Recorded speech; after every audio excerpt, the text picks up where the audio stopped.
Você já imaginou ter que viver em um carro minúsculo e apertado junto com a sua mãe, passando por temperaturas muito abaixo de zero no inverno rígido dos Estados Unidos? Pois LeBron James já. LeBron não combinava festas de pijamas apenas por diversão. Ele dormia no sofá de seus amigos para sobreviver. Essa é a história da triste infância de LeBron James. LeBron passou metade de sua infância sem um lar permanente.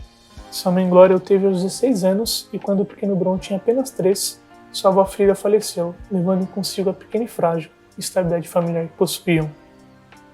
Gloria e seus 2 irmãos tentaram manter a casa, mas o lugar era velho e deteriorado, e eles não podiam pagar pelo aquecimento. Uma vizinha a visitou naquele inverno, e o que ela viu naquela tarde? A livraria do filme Esqueceram de Mim. A casa estava fria e descuidada, com pratos sujos empilhados na pia e um buraco nas tábuas do piso da sala. "Não é seguro aqui", disse Wanda Reeves à vizinha. "Você pode, por favor, ficar comigo?" Naquela noite, Gloria e LeBron chegam à casa dela, com uma única mala e um elefante de pelúcia azul. "Vocês podem dividir o sofá", disse Wanda. E assim começou 6 anos nômades para uma jovem mãe e filho que tentavam crescer juntos, apesar de todas as dificuldades. Eles moraram com Wanda por alguns meses, depois com um primo, depois com um dos namorados de Gloria, depois com seu irmão Terry. Sua situação de moradia atingiu seu ponto mais baixo no ano de 1993, quando eles se mudaram 5 vezes em 3 meses. No verão de 93, eles estavam prestes a serem expulsos novamente da casa de 2 quartos de um amigo, por um tentacional de tijolos vermelhos no centro da cidade. E foi aqui que LeBron James conheceu o primeiro anjo da guarda dessa história, Bruce Kelker.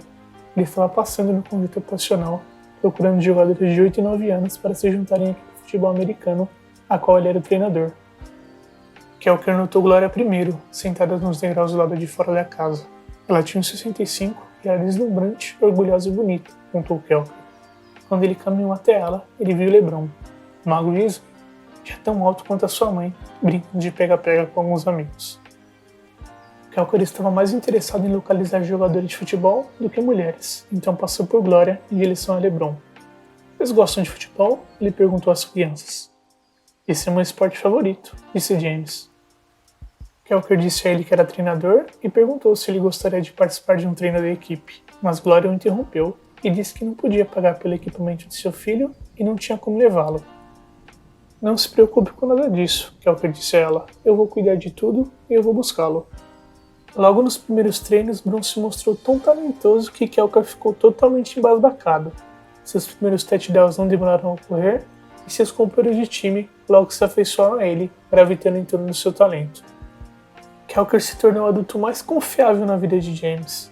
Ele guardava o equipamento de futebol do menino na parte de trás do seu carro e vinha buscá-lo todas as tardes às 15h45, às vezes apenas para descobrir que James havia se mudado novamente. Ele estava cansado de buscar endereços diferentes. 2 semanas depois do início da temporada, Kelker convidou sua nova estrela para morar com ele. Ele queria mais estabilidade para James e também queria garantir que seu melhor jogador continuasse a aparecer nos jogos. Quando Gloria disse que se sentia desconfortável por seu filho morar com um estranho, Kelker a convidou para ir também. Ele já tinha uma namorada e prometeu a Gloria que seu único interesse era ajudar a cuidar do filho. Gloria prometeu cozinhar e contribuir com algumas despesas da casa. James marcou incríveis 17 touchdowns em apenas 6 jogos naquela temporada. E foi claramente o melhor em campo em todos os momentos, e não demorou muito para que os treinadores adversários exigissem para ver a certidão de nascimento de LeBron, porque ele era mais alto, mais forte e muito mais rápido do que todos os outros jogadores. Depois de mais alguns meses, no final de 93, era hora de se mudar de novo.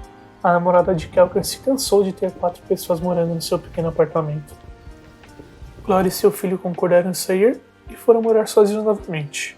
Alguns meses se passaram e LeBron basicamente abandonou a 4ª série. Ele quase nunca frequentava as aulas. LeBron passava boa parte do dia sem supervisão e imerso em videogames, se alimentando através do vale-refeição da mãe, onde na loja de esquina ele pagava seus lanches. Kelker com o tempo ficou sabendo dessa situação e confrontou Gloria, e sugeriu que LeBron fosse morar com outra pessoa. E Gloria sabia que necessitava de ajuda e concordou que LeBron precisava de um ambiente mais estável. Ele precisava de uma família, um lugar para se sentir seguro. Então é aqui que entra o segundo anjo da guarda dessa história, Frank Walker. e soube da difícil situação através de seu filho, Frank Jr., que jogava futebol na equipe de LeBron. Walker acompanhava de perto os jogos da equipe e sabia que James era um bom garoto, então ele ofereceu ajuda à Glória. Walker ofereceu que LeBron poderia viver com a sua família. Ele já tinha uma ótima relação com seu filho e era tudo temporário, até que ela encontrasse um emprego estável e conseguisse se manter de pé. Foi uma das decisões mais difíceis da vida de Glória. Mais uma vez, ela teria que confiar em um estranho, mas ela aceitou e o menino de 9 anos LeBron se tornou mais novo membro da família Walker.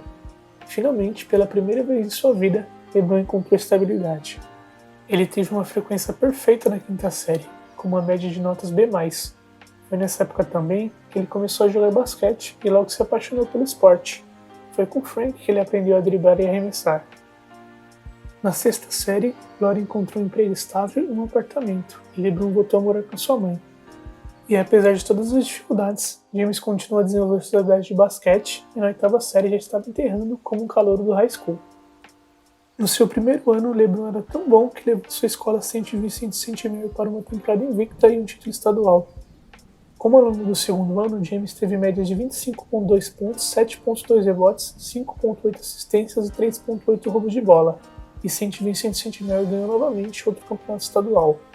E antes dessa última temporada, LeBron apareceu na capa da Slam Magazine e da Sports Illustrated, com o famoso título The Chosen One, ou em português, o escolhido, o que fez dele o jogador de basquete do ensino médio mais popular de todos os tempos.